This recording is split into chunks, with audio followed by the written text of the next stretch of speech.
Proszę bardzo! Już? No świetnie, dobrze. Bardzo fajnie.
Do tego samego panowie. Tak, do tego samego.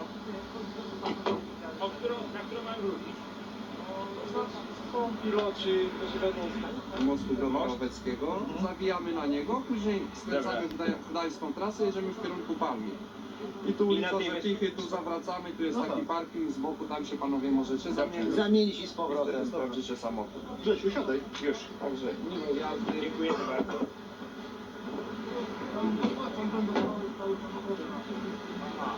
To tak jeszcze broń.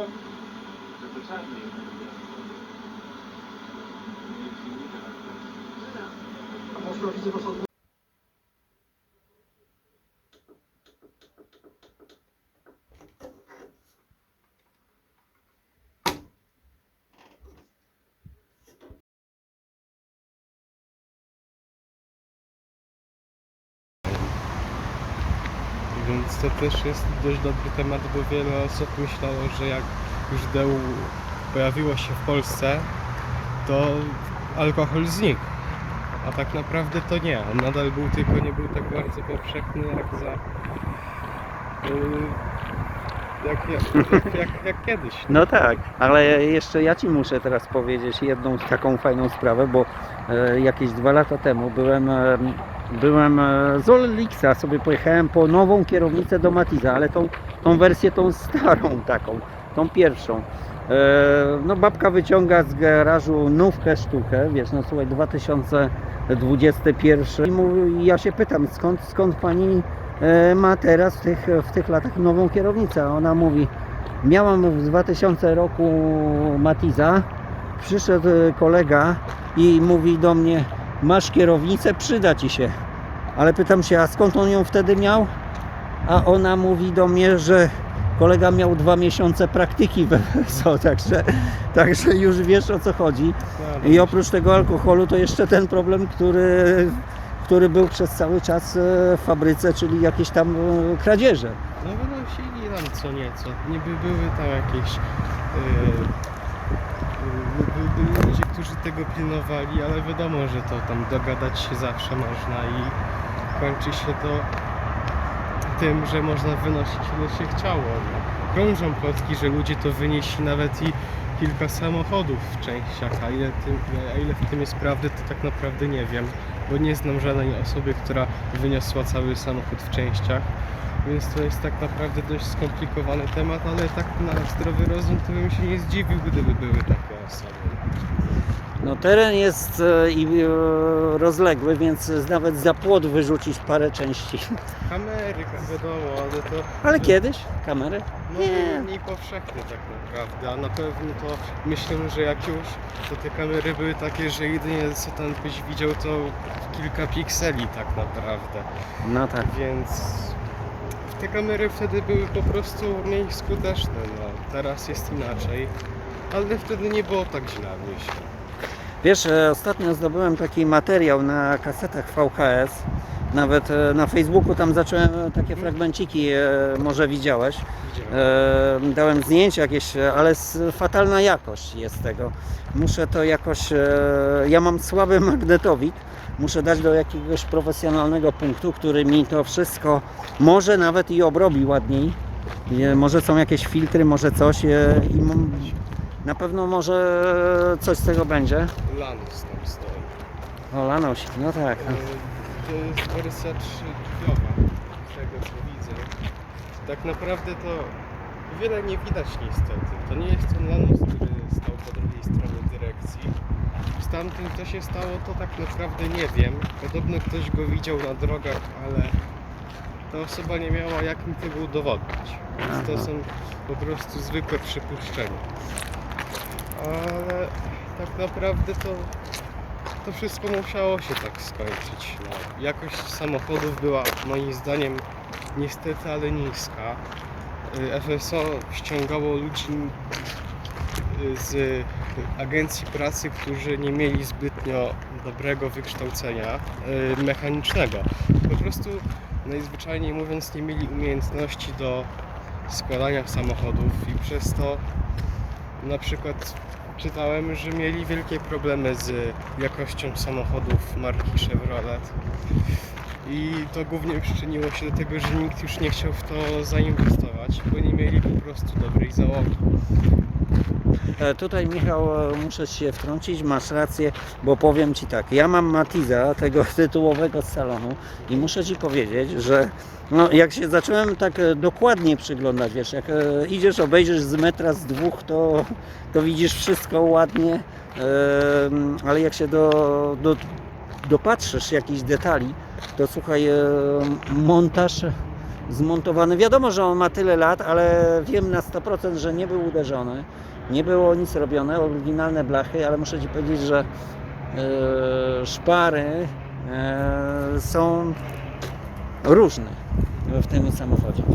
I to nie jest, bo jak zrobisz tą jedną szparę, nawet wyregulujesz śrubkami na drugą stronę, to gdzieś indziej powstanie ta większa szpara. To nie będzie tak wszystko równiutkie. No z tym spasowaniem to było jak było, chociaż tak naprawdę to prawda jest taka, że Matizy czy Lanosy z okresu dołu były po prostu z lepszej jakości niż te po 2004 roku, bo tak naprawdę to te młodsze Lanosy i Matizy z FSO były po prostu źle wykonane. No. Z tego co mi tam wiadomo, to blacha, która była wykorzystywana do produkcji części, karoserii i tak dalej, była po prostu źle transportowana, przechowywana i tak dalej, więc tak naprawdę to już wtedy to oni po prostu sami chcieli, żeby to wszystko znikło. Bo jednak jakby komuś zależało na tej fabryce, znaczy osobie, która ma na to wielki wpływ, to by to mogło funkcjonować dłużej lub nawet i do teraz. I można byłoby tak naprawdę wiele rozmyślać. No, wyszło jak wyszło i czasu się nie cofnie. Najważniejsze to, żeby po prostu o tym pamiętać i mówić no jednak, no, że Polska miała fabrykę wojenną, która utrzymała się przez 60 lat. I to w Polsce FSO przeżyło naprawdę to wiele moim zdaniem. Jednak lata 90. napływ tych samochodów z zachodu przeżyli też połowicznie tą rządy pewnych partii. I to były już lata, gdzie FSO nie było państwowe, tylko bardziej było traktowane pod względem firmą prywatną, chociaż wiem, że były różne dotacje ze strony ministerstwa, aczkolwiek w ten temat to się nie zagłębiałem. Ale muszę Ci powiedzieć, że te lata 90., ta przemiana, to nawet na mnie wpłynęła, bo ja miałem malucha, miałem Poloneza i nagle mi się zapragnęło mieć zachodni samochód od razu.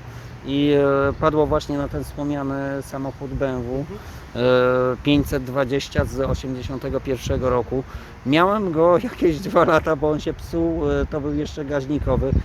Nie było tutaj możliwości dobrej naprawy tego gaźnika. Potrzebna była tam regeneracja całkowita gaźnika, której w tamtych czasach ciężko było przeprowadzić, bo byłem u kilku mechaników. Ja jako młody taki człowiek, wiesz, podjechał.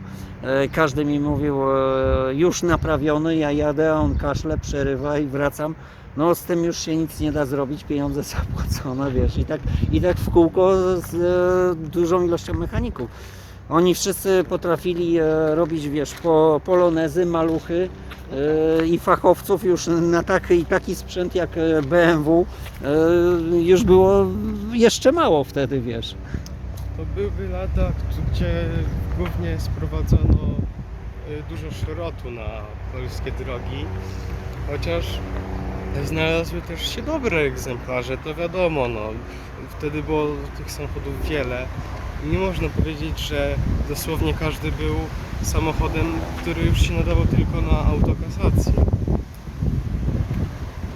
No zgadza się, ale ten mój to był te nagminne kręcenie liczników. To Tak. słuchaj, mój to wyglądał, no ja jako młody, napalony kupiłem go, ale teraz to bym go nawet no nie obejrzał się za nim. Choćby nawet to był właśnie ten 10-letni, bo wtedy w 81, a ja kupiłem go w 92, no to miał 11 lat.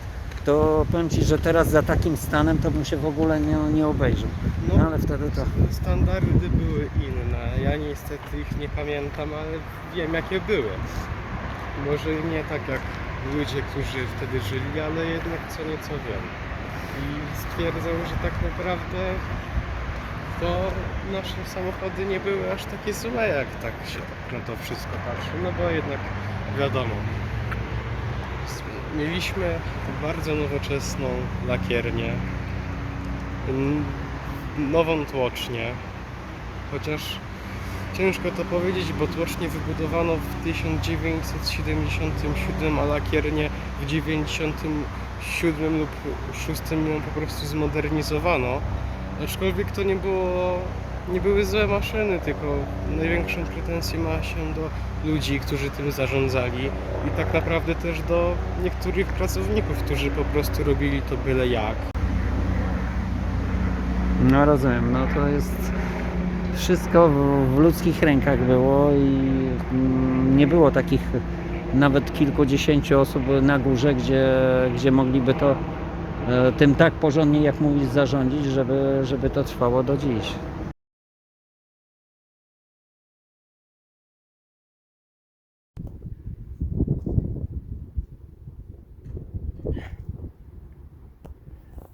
Proszę Państwa, Joy to jest wersja Joy. Tego chyba jeszcze nie spotkałem tutaj. Pod Kauflandem można często pod Biedronką spotkać Matizy. Ten widać, że zakupiony nie tak dawno, bo ma końcową literkę, więc rok, dwa temu został zakupiony. Tutaj takie rejestracje dają z ostatnią literą mniej więcej od takiego czasu.